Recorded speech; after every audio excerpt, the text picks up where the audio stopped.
Happy Friday, everybody. Well, meditation was a little bit of a struggle this morning, too. I felt very restless, and not restless because I was in pain and didn't want to sit with myself, but restless because I was excited and I was like, oh no, we're good. We're good. We don't need to sit here.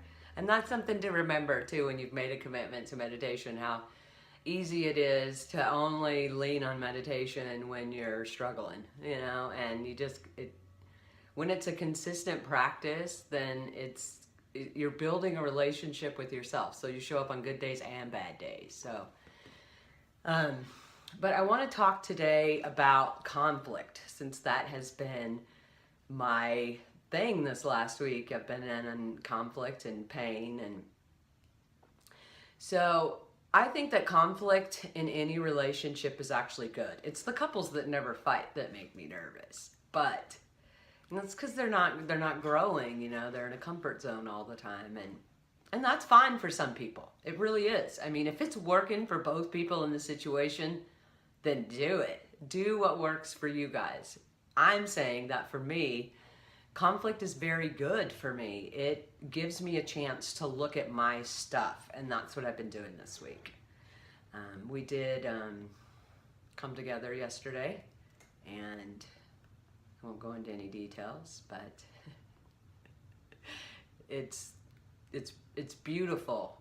And I'm scared too, because now all of these things that I've looked at, because it's really easy for us to kind of touch that stuff, just touch it a little bit, but never really do anything about it, and it's really easy to blame our outside circumstances for what's going on inside of us.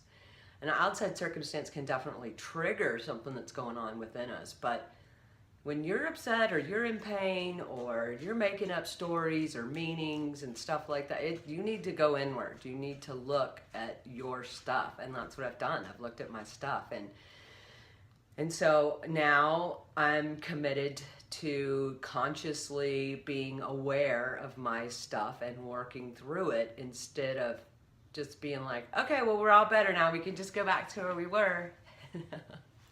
I think a lot of people do that too. So being aware of your own stuff puts you in a place of being able to see situations with a little more clarity and stop blaming people for your stuff. I have a hair hanging in my eye and it's driving me crazy. I'm like... So, like, for example, not this relationship that I'm in right now, but a relationship in my past, I had a really big aha moment that I continue to keep in check, because it's a very habitual thing. Like I said yesterday, I've got decades of things to release. Well, this was one of probably my earliest conditionings, and that's really what I feel childhood is. It's just a conditioning. It's a domestication process. I mean, we come into this world free and full of love and creative and playful, and then our parents do what they think their job is to do, and to a certain extent it is, and they domesticate us. They teach us what's right and what's wrong, and this hair is driving me crazy. There it is. I found it. Maybe it'll stay away. To make us safe and make us productive and make us healthy. And they're doing it from their perceptions and their experiences and all of their stuff. So they're not necessarily really good at it, but they're doing the best that they can. But I really think it's just a conditioning time in your life. It's a domestication. So, and then you become an adult, and some people just stay in that conditioning and they operate from that place, and then other people are like, yep, none of that sets with me. A good example of that is like religion. You can be raised in a religious home, and then when you grow up, you're like, yep, it doesn't really set with me, so I'm not going to do it anymore. Well, that's a really big issue that's easy to look at, but there's a ton of really small conditioning issues that we have as well. And mine, that was a really big aha moment, and I have to continue to look at it, because there are times I'm still doing that. And the fact that I'm aware of it, I can stop it in the moment. And sometimes I say something about it, or sometimes I just change it internally. And the times that I say something about it, I'm usually around someone who's aware of this thing, and they actually embrace my awareness in a way that I feel comfortable admitting my ick to someone. And the times that I don't actually speak out loud about that's what's going on with me and I just change it internally are typically in situations where I will feel judged or punished for that, or have it used against me later. So I'll just change it internally. The point is I still change it. I'm aware of it and I change it. So this particular issue is, I've talked before about how both of my parents were, rather abusive. And I don't fault either one of them. I don't. I mean, I still carry some issues with my father. I don't carry any with my mother, in case she's watching. I do love you very much. But there's some trauma and stuff that came from that, and I really do think they did the best they could with the knowledge they had at the time. I don't think any of it was malicious. I think that they've got all their own stuff, but in the way I received love as a child from my parents was when they felt guilty about a way they had treated me. And so I don't even remember when it happened. That's how much of an early childhood conditioning it is. So whenever they would do me wrong or do something wrong to me, and they would have an awareness of that wrongdoing and feel guilty in that moment or want to connect with me, I mean, I can't begin to understand their side of it at all, because my perceptions of what was happening in the moment were coming from my small mind. I was very young. But I did know that when they felt guilty, I got love. So as an adult, it was on a very subconscious level. It's not anymore. Very aware of it now. And I don't do it that much anymore. I don't. And when I do it, I said do. When I do it, it's subconscious too, but I am so aware of me in most instances that I can be like, oh, I think that's what you're doing. So I would make people guilty. It was a way to get love. If somebody's guilty or wrong for doing something to me, then I get love. And so it would even be something as small as they didn't respond to me in the way I wanted them to respond. And sometimes I would have to look really hard to find something that they'd done wrong. But now that I know when I'm making somebody else guilty, I can look at that and be like, okay, are you making them guilty? Or is this really, something that's not okay with you? Is this really a violation of your boundaries and things that you're okay with and not okay with? So that's what conflict can do. Now, I am aware of some new things for me based on this conflict the last week, and I can see where I still play small. And that's the other thing that's important to remember in the middle of the conflict. There's a saying in recovery called keeping your side of the street clean. So let's say you live in a neighborhood. This is a good example of what keep your side of the street clean means.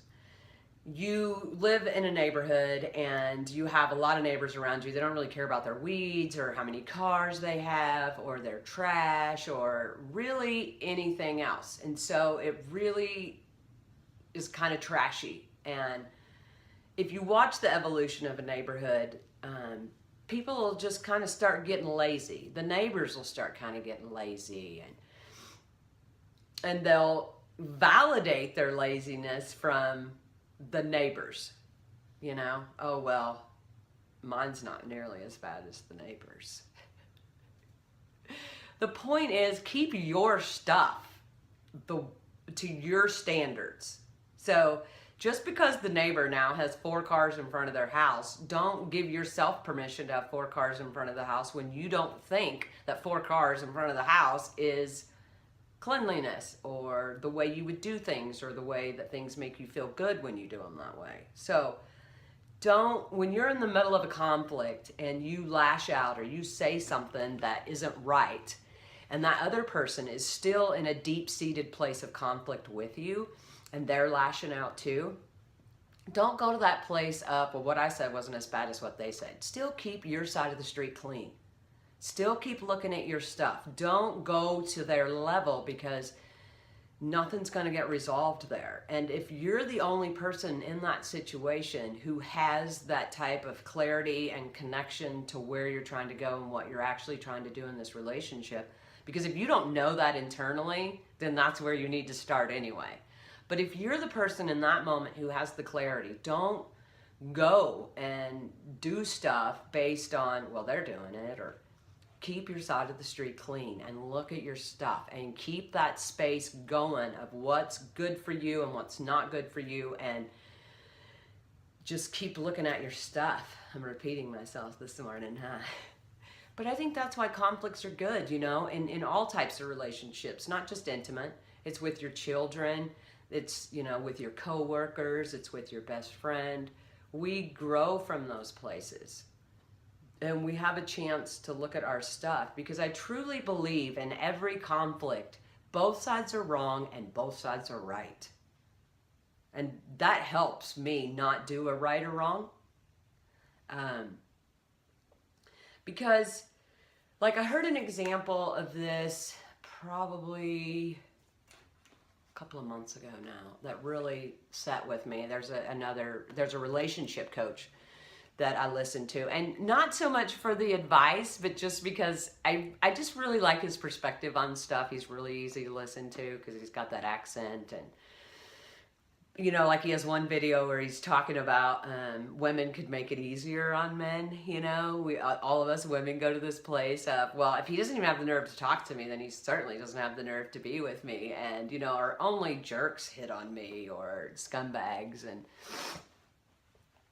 and so he's just got a really good perspective where he can kind of make you laugh at it and stuff like that. And on this one video, he's talking about when you're in a conflict with somebody, and you know, like say the woman is like, you know, he's being a jerk, and the guy's like, yeah, well, she just shut me out. Okay, so you're both right and you're both wrong. Okay, you are being a jerk to her, and you did lock him out. You did totally just kick him out, and you won't like let him back into your space. Okay, so you're both right there. Her perception of you being a jerk is right, and his perception of you shutting him out is right. And you're both wrong because of the way you're dealing with it. Do you see what I'm saying? So I guess the point I wanted to make on this video, and I'm trying to make them shorter, and I'm thinking about starting another channel where I just talk about the specific issues and, you know, topics that I want to talk about, so that I can keep them shorter, because I know that anything over about 5 or 6 minutes is quite a bit of time. And this channel's really dedicated to just my ramblings, and that's why they're longer.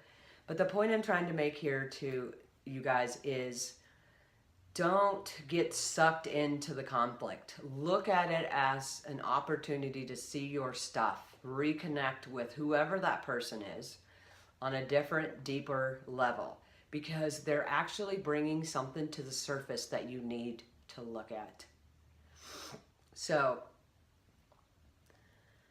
I guess that's all I have.